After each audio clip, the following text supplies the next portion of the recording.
Hey guys, Harris Holt here. I'd like to give my thoughts on Power Trip. I'm wearing the t-shirt, by the way. I've got 3 other Power Trip related t-shirts. Hopefully I'll wear them in future videos. Maybe I'll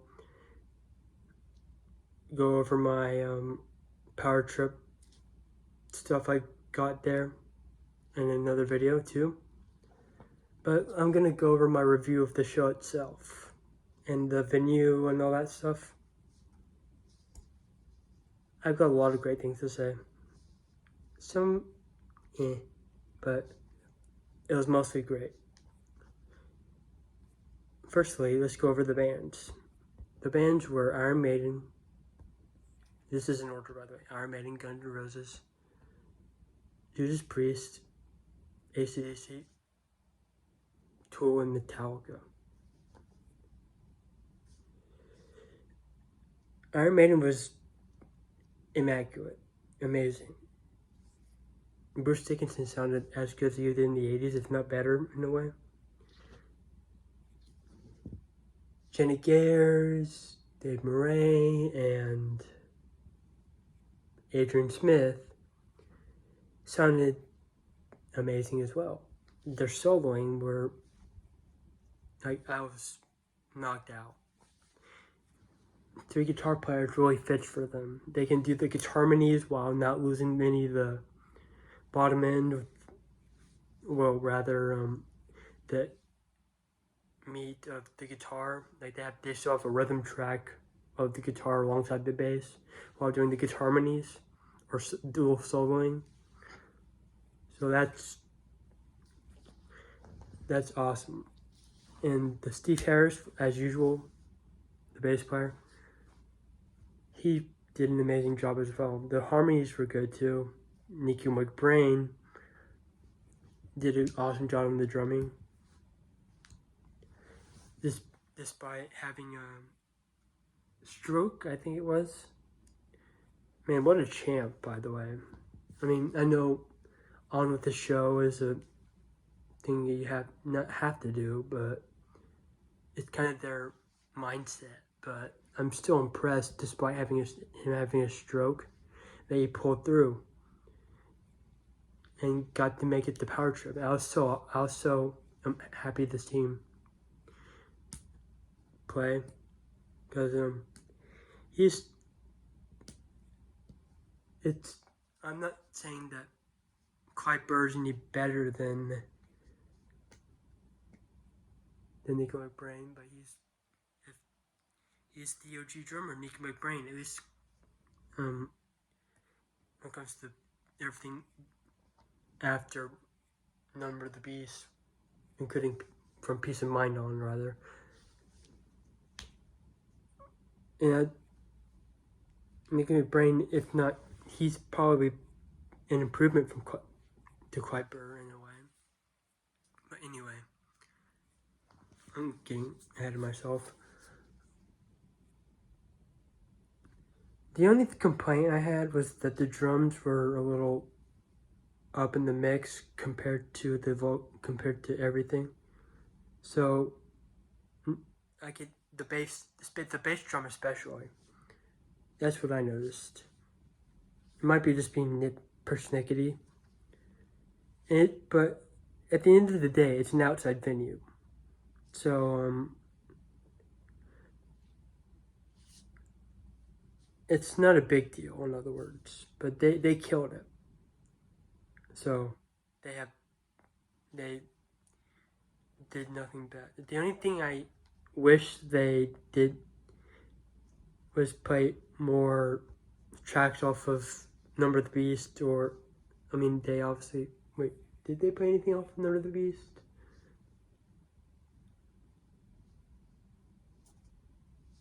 No, they didn't, actually, I don't think. I wish they played stuff from Number of the Beast, or, Peace of Mind. I think they played The Trooper, but, yeah, so that's fine. I don't think they played anything off of Power Slave. They played stuff off of Somewhere in Time. They opened with Somewhere in Time. Before that, it was the UFO Rock Bottom intro. Then came a Blade Runner intro as well. So that was cool. So that really hyped up everything. And they played a lot of stuff off the new album. I don't want to. I might butcher it, Shinjutsu, or it's some Japanese name, but they played like 7 songs if I'm around there, which they were good songs. I mean, not my favorite album by Iron Maiden by far, but they were great songs, and he gave explanations just enough for each song that was just enough information to give us an idea, but not too much to like spoil the song. So that we had that to have context. So, but I really wish they had the song "Number of the Beast," at least. Not right. Or more a song of Killers, or 2. Or they did have Iron Maiden off the self-titled Iron Maiden by Iron Maiden, which is a given. Like another thing that really I almost let me see. I was so floored when they brought Eddie out. I mean, I know they always do, but it made me smile. Like seeing the animatronic Eddie, like walking around. Yeah, it was awesome. So next band, Guns N' Roses. To put it bluntly, only Slash was worthwhile in that performance. I mean, the whole band was great, and it was good. The only complaint I really have is Axl Rose. He sounded. I remember some person I ran into the hotel that my parents and I were staying at. My parents didn't go to the concert, by the way. There was only one ticket. But at the hotel we stayed at, I talked to some people at Power Trip who were also staying there. I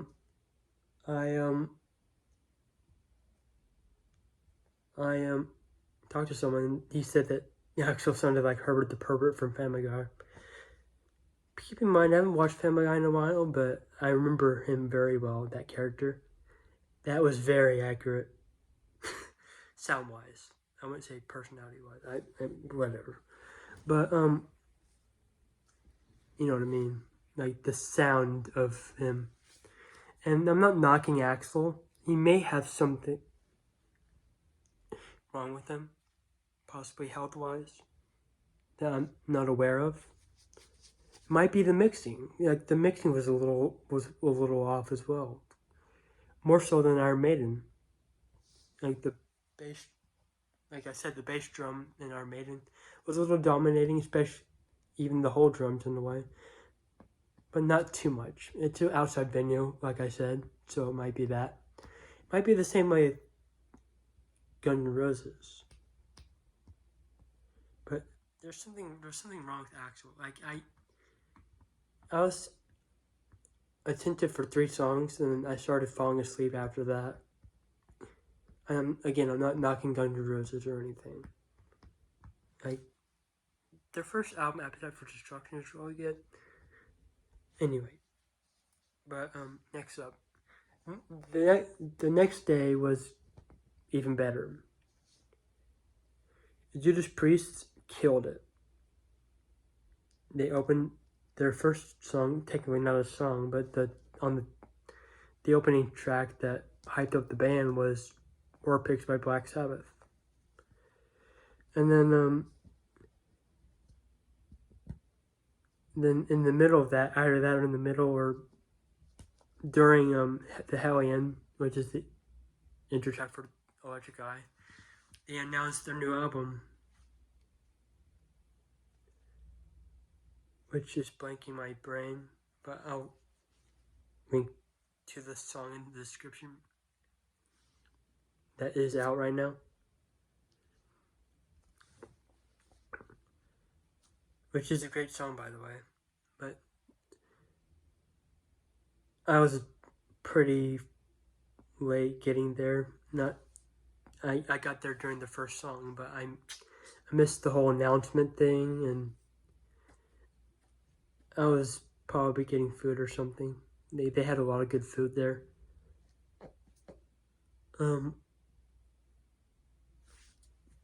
Yeah, but they killed it. They played after they played stuff off Scream for Vengeance, the Hellion / Electric Eye.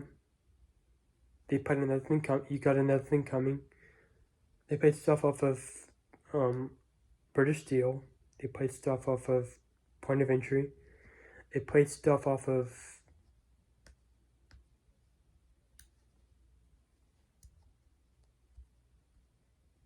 Firepower. I think they played Necromancer, and they also played Firepower. They played the title track of Painkiller. That one I was looking forward to. They played they even played some stuff off the same class. Well, yeah. They played Hellbent for Leather, off of Hellbent for Leather.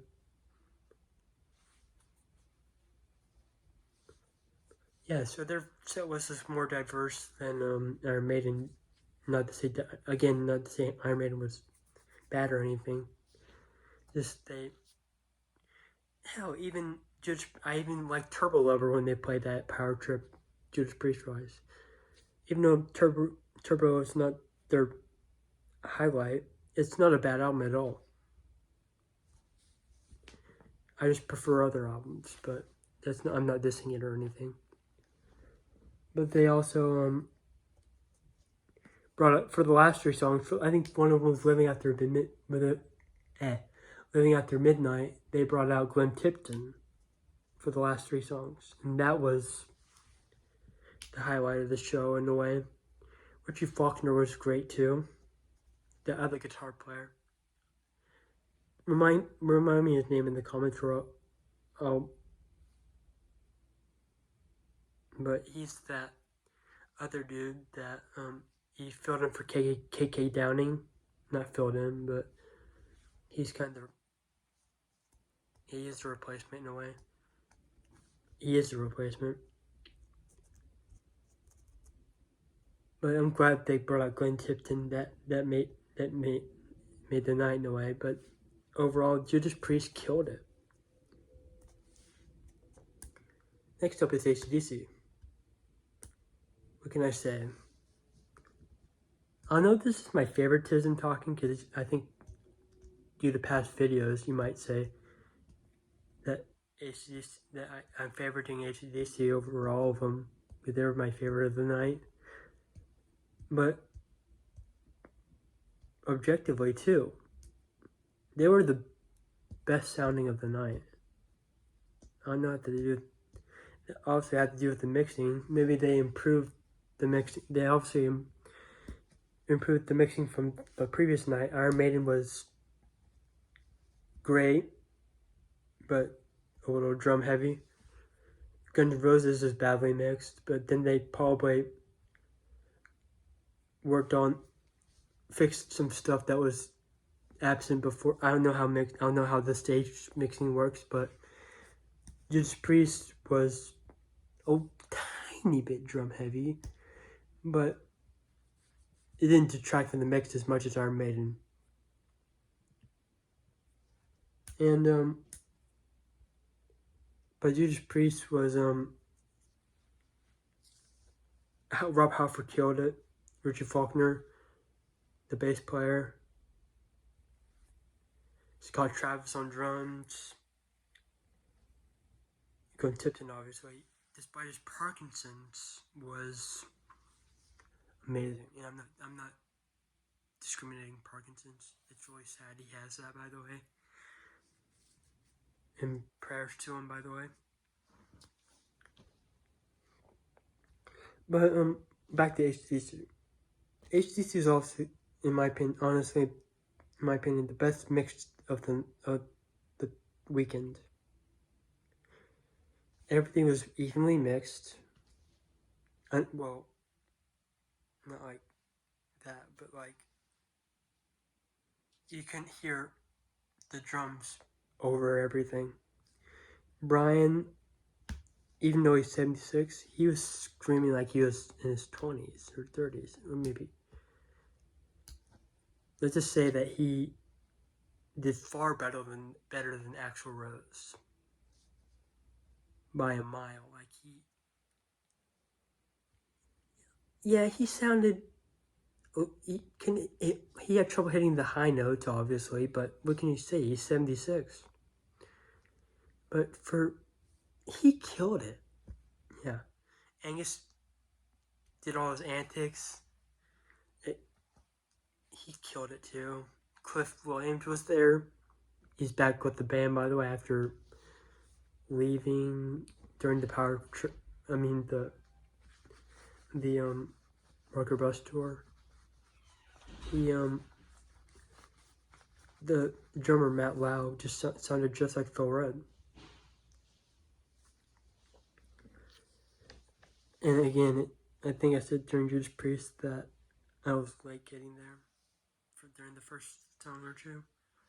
Same with AC/DC. I made it by the first song, but I was getting this. So there's kind of a justification there. I wore these the whole freaking set. I was standing the whole way too. Like, it was very surreal.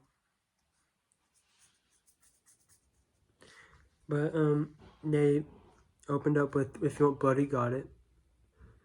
In a way, I was kind of hoping they opened up with something of Power Up, but they ended up playing some tracks off that too. Like Shot in the Dark. I think they played The Mist of Time. I think they played Realize, Demon Fire. They also played stuff off Highway to Hell. I think they played Riff Raff, Let There Be Rock. I could go on, but they played all their hits. Pretty much some deep cuts too. Like I said, Riff Raff was one of them. But even though Phil Rudd wasn't there, I get why they didn't bring him. I don't think he is allowed in the U.S. But I'm not gonna open up that can of worms. But Matt Lau killed it. He just sounded just like Phil Rudd.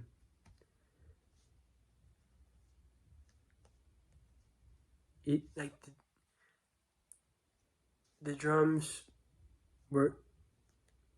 they sounded good too. They weren't just mixed well with the band. They sounded like they would have in the 80s with that a little. You know how like the drums back then in AC/DC were like it sounded very deep, but you added to it's like a very 80s sound, but without being the very cheesy, dare I say, like fierce kind of sound, and the very bass heavy in a way.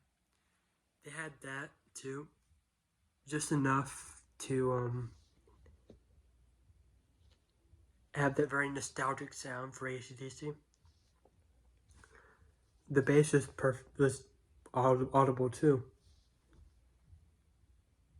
Like I could hear the bass.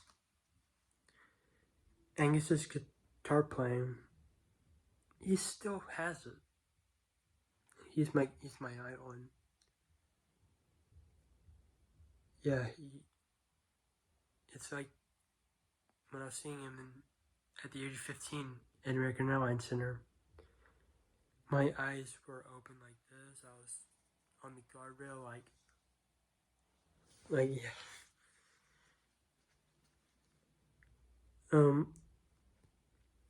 What else? Next day, Tool. I was gone for Tool. I was getting merch. I got this shirt. I got another AC/DC shirt, or AC/DC shirt. So I missed all of Tool, but I read online. I don't that said that I did that said that I may have that they didn't play well. And I'm not knocking Tool. Like they have some great songs. Maybe it's just I read somewhere it may have been like that. I watched a video that said that they may have played better in the theater, but not like an area that big. So maybe that's it. But it was worth it though. I mean, not. I would. I'll probably see Tool. I hope to see Tool later in my life, but I got this shirt and the other shirt, so it was kind of a double-edged sword, but whatever. But Metallica, they were amazing. They opened up with Creeping Death, which was every song they played. They played Orion, that floored me. Like they were. This is good, even better than when I saw them at AT&T Stadium this year. Actually, during the both times I saw them were at the M72 World Tour. The mixing was great too. Say what you will about Lars, but I thought he didn't make as much pointless fills as he used to do. But I'm not knocking Lars. It might be just me being. I don't get all the hate with Lars, but I'll go into this in another video. But yeah, they were great, amazing. They killed it. So